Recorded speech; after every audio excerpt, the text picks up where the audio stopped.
Namaskara.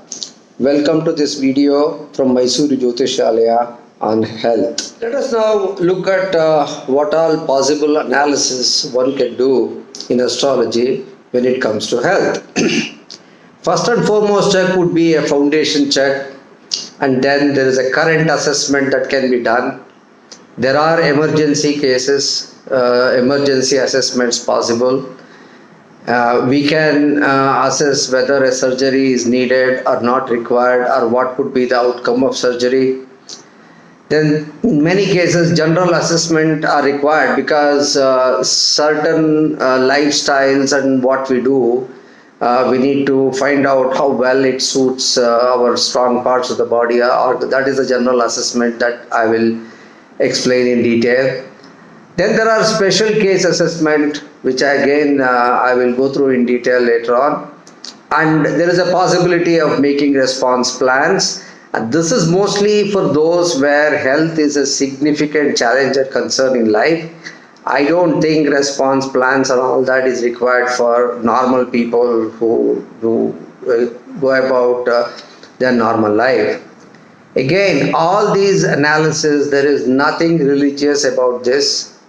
It works for all and can be used by all. Now, let us look what is this foundation check, or otherwise we call it also immunity and longevity check.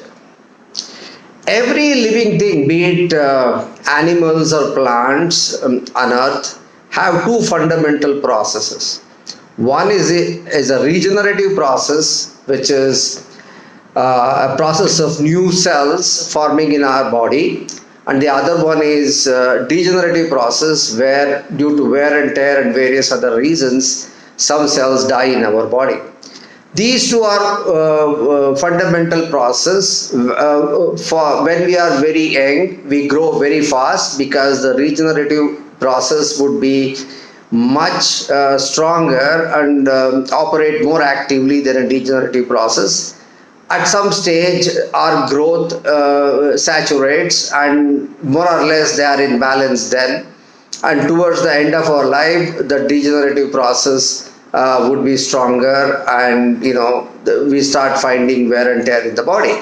That's how our normal life cycle curve goes on, and it is true not just for human beings, it's true for all animals and even plants as well.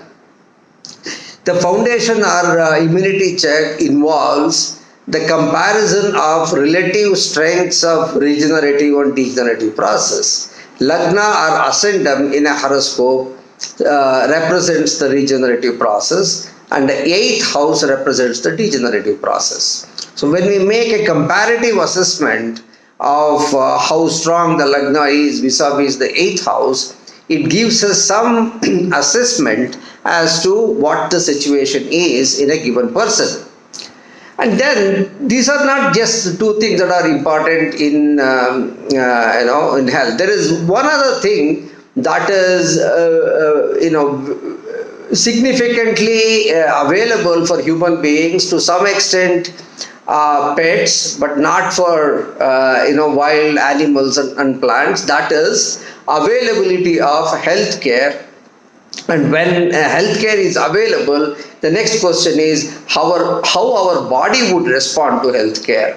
This also is very important in terms of whenever there is a problem, how the recovery process happens. This is where an assessment of 5th house is made. A combination of these things would help an astrologer to categorize largely a person into one of the three categories. One is that of a Dirghayu, who is more likely to live more than 70 years. Other one is a Madhyayu, whose lifespan is roughly between 40 and 70 years. And then there is an Alpayu, who is more likely to live less than 40 years. This is what that can be done with a reasonable amount of accuracy. Establishing date of death is neither very accurate and not necessary as well. We analyze health, we try to take precautions, and we look for preventive methods to live longer. Just like we pay insurance premium so that we can live longer peacefully.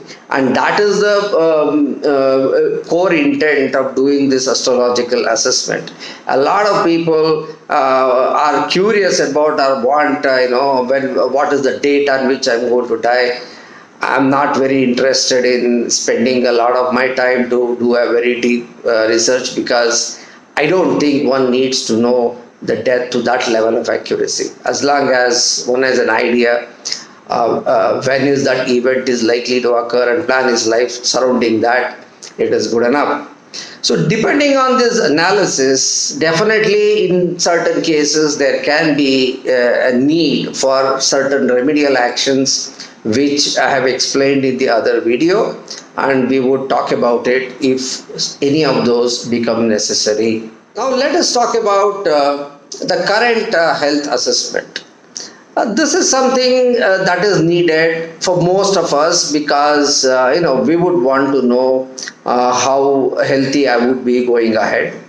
It is more important for people with chronic diseases and people with sickness phobia, and even normal people are having a phobia during pandemic time. Even otherwise, those who are very healthy also going through this assessment, it doesn't hurt. It is a piece of information that they have and they can use it as they deem fit. When we are doing current assessment, it is more of analyzing the sixth house, which is often known as a house of sickness, and eighth house, which is house of injuries or surgery, and a 12th house is a house of hospitalization. I'm only mentioning those aspects of these houses pertaining to health. There are other significance of these houses, and whatever I mentioned now, it's not the entire list of what 6, 8 and 12th houses signify. Surely, while we are doing this analysis, we should have that assessment of immunity and longevity check, which I mentioned previously. This assessment would help to get an idea whether there is a need for hospitalization, what is the opportunity to stay healthy, if I have to expect something go wrong, what are the likely areas where things can go wrong. And these are all the kinds of questions and answers or notes that one can make out of this assessment. If somebody wants to extend this to next level, today we are spending a decent amount of money on health insurance premiums, and people often wonder what is the ideal sum assured that we should go for. I think the horoscope assessment can give a slightly better idea here. And all of us should plan, some kind of a mean or below mean basic health coverage, and effectively use the top up option that most health insurance service providers would offer. We should top it up when we think the risks are higher in those years. And we should go back to our basic things where we think things are pretty normal. This is one other application. I see only handful of people are doing it today, but I see it gathering more interest, and it might gather momentum going forward. Whenever we make any kind of health assessment, there is always a need for remedy in terms of either lifestyle changes or in terms of remedial actions, which I have elaborated in another video, and we would surely indicate if any such things are necessary. Now let us come to the emergency assessment, which is a very serious assessment. This is a situation where a person is very sick. He or she could be in the hospital, and there could be a lot of questions surrounding that, people not very sure what to do and what to expect and all that. Before we do this assessment, we got to be really sure that we are working with accurate birth data. If date of birth, time of birth and place of birth aren't accurate, we are not doing anybody, including ourselves, any favor, because we are only adding to speculation. We will only be adding to confusion and not bringing in any clarity. So it's very much required that the basic birth data are accurate and we are reasonably sure about it. Then there are a few things that we look at. The moment there is a life threat that is visible for us, the first assessment is what is known as a Maraka assessment. When houses 2, 7 and 12 operate in tandem, this combination is often referred to as a Maraka combination, and in reality we notice that most of the death occurs when these three houses are operating in tandem. And along with it, there is also known as a Badaka assessment where we examine whether Badaka is operating now or not. Badaka is either 7th house or 9th house or 11th house, depending on if the ascendam or lagna is a Charalagna or a Sthiralagna or a Dvisvabhava or dual natured zodiac sign or Rashi. This is the other one which kind of a catalyst which makes the Maraka a little bit more stronger. Then there is a countervailing force as well, what is known as a Sanjeevani assessment. One is the immunity of a person, availability of healthcare, and body's response to healthcare is something that negates a Maraka or a Maraka Badaka combination. So we have to assess houses 1 and 5 whether they are operating as well. Just because Maraka is operating, the death won't occur, because Maraka do operate in one's own life many times and we only die once in our life. So while Maraka in operation indicate the possibility of death, it doesn't confirm death 100%. If Maraka is not at all in operation, then one can safely rule out death. If Maraka is in operation and the foundation check, the immunity and longevity check would completely contradict death at this point in time, and it is operating very strongly at this point in time, one can say the person would recover very confidently. When Maraka is operating alone and the countervailing force or the Sanjeevani operation is rather very weak or it is not there, that is where one has to conclude that possibility of death is real. If we completely negate the possibility of death, then the other questions that are made, answered or assessment made here is how the recovery graph looks like when the person can become near normal, and the timelines and what is the level to which one can recover. It is will he be absolutely normal, or there would be some kind of a situation where he is not absolutely normal but still he is able to get along with his life. Assessment in that situation can be made. Even here in this situation, one can suggest certain remedial actions that I cover in the remedial actions video. Next thing we are discussing now is an surgery assessment. There are cases where surgery would be absolutely necessary, and there is no doubt on all that. In such cases, people would go ahead and do that. But there are many cases where there are contradicting opinions, contradicting feelings about whether a surgery is needed or not. Things like removal of uterus to many other things, surgery pertaining to slip disc and so on and so forth. There are many situations where it's a case where some people say surgery is required and some people say surgery is not required, and there is a bit of a confusion just what is it that is good for me. This is another case where astrology can be used very effectively. A surgery is a kind of planned or intended injury that invariably happens when 8th house is in operation.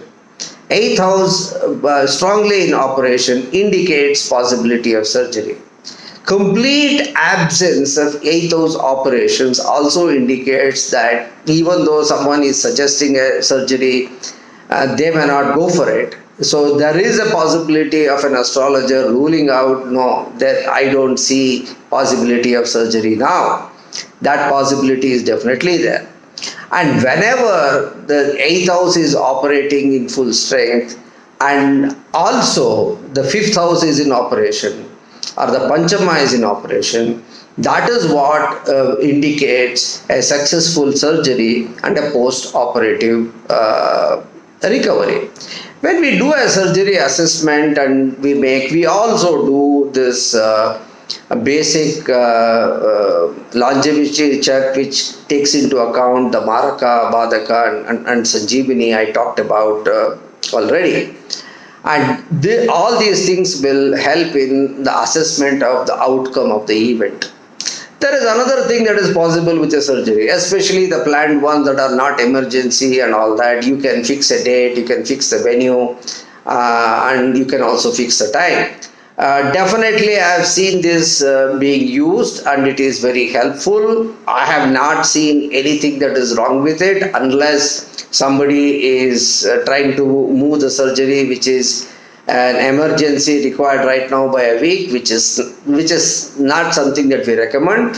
We ask people to use this where a surgery can be delayed by certain amount and there is no harm with it, and it can be planned. This is about picking the right date, right time, and right venue. The venue is picked by whoever, the doctor or this thing, and for that particular venue, what is the right date and time is what one can do, and this is helpful as well. Even here, when somebody is going for a surgery, there is definitely this remedial actions that we talk about in the remedial actions video will be handy and valid, and the same would be suggested here as well. Now let us look at the general assessment of health. This is a slightly different topic. We are not talking about a serious health issue. We are not talking about somebody being sick and all that. But somebody has something or the other which is bothering them when it comes to health. And this is where one has to look at little critically, how is my body? How are my different parts of the body and different organs of the body? And what is my daily physical kind of work style or living style or whatever? What do I do every day? And how these two things match is one assessment one can do. Let's take an example, a cervical people with possibility of cervical spondylitis. Every day traveling in a bus or a metro, holding on to the support rail at the top, or the one with a spring and which kind of makes them move back and forth when there is a jerk in the movement of the metro rail or the bus or whatever it is. That puts a huge amount of stress on the shoulder line and neck, and kind of magnifies the possibility of a cervical spondylitis happening early. So even before people develop these problems, they would spend several years doing these kinds of practices that are not very healthy, and they kind of make their situation worse relatively early. This is where this general assessment comes in handy, where we look at what are all the strong parts of our body and what are all the weak parts of our body and what are all the organs of our body that may be not as strong as it needs to be. Using this information, we can take certain actions on our lifestyle. The example I said about a clear case that even if I travel by metro or a bus, I will never hold on to the support rail in the top, stretching my hand fully up. I might want to hold it somewhere, the vertical support that is out there or something else. I would use a different strategy. And also I might even decide to minimize the use of buses and metros in certain cases if such a thing is not possible. And so there are so many other things. We can identify people who are more likely to have shoe bites more often than others. We can identify people who will sprain their ankles and legs more often than others. A clear example is somebody who is always involved and not very attentive, taking a walk on a street which full of potholes. You maximize the possibility of spraining your ankle and other things. So these are all simple things. We look at a possibility of what is not so good in this case, and we also look at what is good in certain case. If somebody has a strong physique and they are doing really physically enduring work, I mean, they are not doing work, they are doing an exercise. They don't need too many hours at the gym, and yet they can be fit. So this could be the other kind of situation as well. So this is what it is done here. And we look at lifestyles, practices, use of protective aids, having an arm guard to an ankle support, having the right kind of footwear, using a walking stick or something else that makes sense. These are all the kind of protective and safety gears that one can make use of, bring them into our life even before they become absolutely necessary, thereby improving the quality of our life. This is the whole idea of general assessment. This is definitely applicable for those who are having few problems, but once I say people who are having few problems, it also means that they have already created a problem for themselves. So this also makes sense for somebody who thinks they are very healthy, and if they know these things, and I think it makes it easier for them to stay healthy the rest of our life. Even here, remedial actions are suggested where necessary, details of which you will find in the remedial actions video. Now let us start talking about the special case assessment.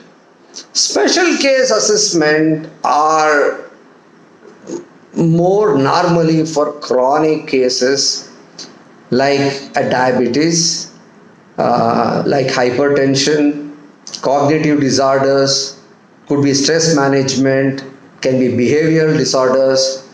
To some extent, it covers depression, suicidal tendencies, right? Also covers certain disabilities like being deaf, dumb, and not having vision, so on and so forth.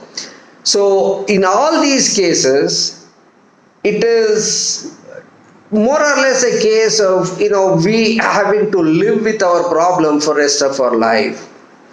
We are looking at what is the best way to manage this when these problems are going to peak and it's going to hurt us badly, where we are we can see some relief and all that.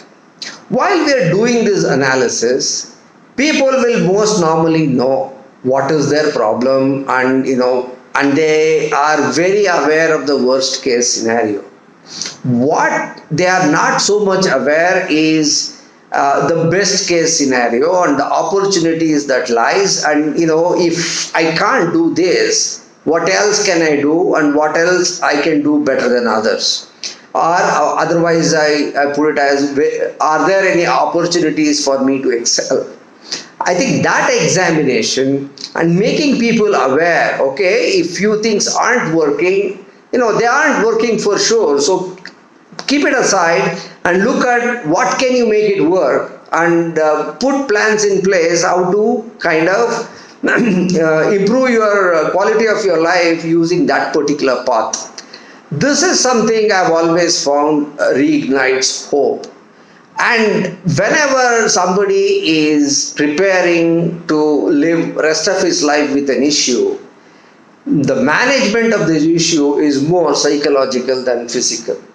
So, reigniting hope is a great help for many people. I've seen it doing wonders for many. Like in every other case, even here there will be opportunities to look for possible remedial actions and lifestyle changes one can do, and the details of which we cover in another video, like I've been saying all along here. You can watch that. Now let's come to response planning. I'm displaying here a typical analysis report one is made where we list what our observations, and we talk about certain timelines when something can be good or bad, and we also talk about what remedial actions would can make things better over here. So in the response plan, we have to keep one thing in mind. This response plan is not generally for normal people who are healthy, and these are people with special cases, with chronic issues, and their health is some kind of a showstopper in their life, and health is an important issue that they need to manage. Thus, that is where these response plans are more meaningful. Like in the case of education or career or anywhere else, the focus here is on strength. If something doesn't work for me, what can work for me? If I can't do something, where are the other opportunities I have? That is what is looked into, and these response plans are unique to a person, and it is definitely unique to one point in time in life when it is made. This is a strategic decision making exercise. So how often to do it? Typically when it becomes necessary. It is never done every other day or every other week or even every other month. Few cases more than once a year, typically annually or once in few years when it becomes necessary.